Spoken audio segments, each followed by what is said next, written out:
અલગ પ્રકારની જે પ્રોસેસો હોય છે તેમાંથી કયું તેલ ખાવું જોઈએ. તો રિફાઇન્ડ જે તેલ છે ને એ કેમિકલ પ્રોસેસ થી નીકળે છે અને ઊંચી ગરમી પર એ નીકળે છે, જેમાં અલગ પ્રકારના કેમિકલ્સનો પ્રયોગ કરવામાં આવે છે.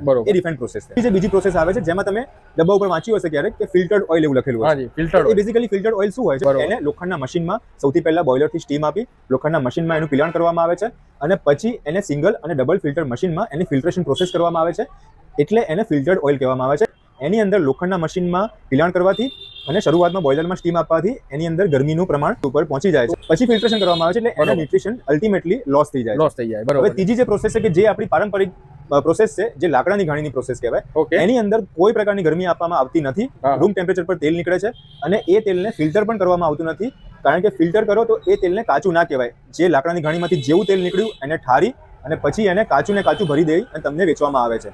તો એ તેલમાં કોઈ પ્રકારની ગરમી ના આવવાના કારણે, ફિલ્ટ્રેશન ના થવાના કારણે એ તેલ તમારું એકદમ ઉચ્ચ ગુણવત્તાવાળું કોઈ પણ પ્રકારના ન્યુટ્રિશન લોસ થયા વગરનું એ તેલ છે. એટલે હંમેશા ગ્રાહકોએ એવો આગ્રહ રાખવો જોઈએ કે લાકડાની ઘાણીનું તેલ ખાવું જોઈએ. અમે all over India free delivery આપીએ છીએ, ઇન્ક્લુડિંગ અમદાવાદ અને અમદાવાદની બહાર બધી જગ્યાએ ફ્રી ડિલિવરી છે.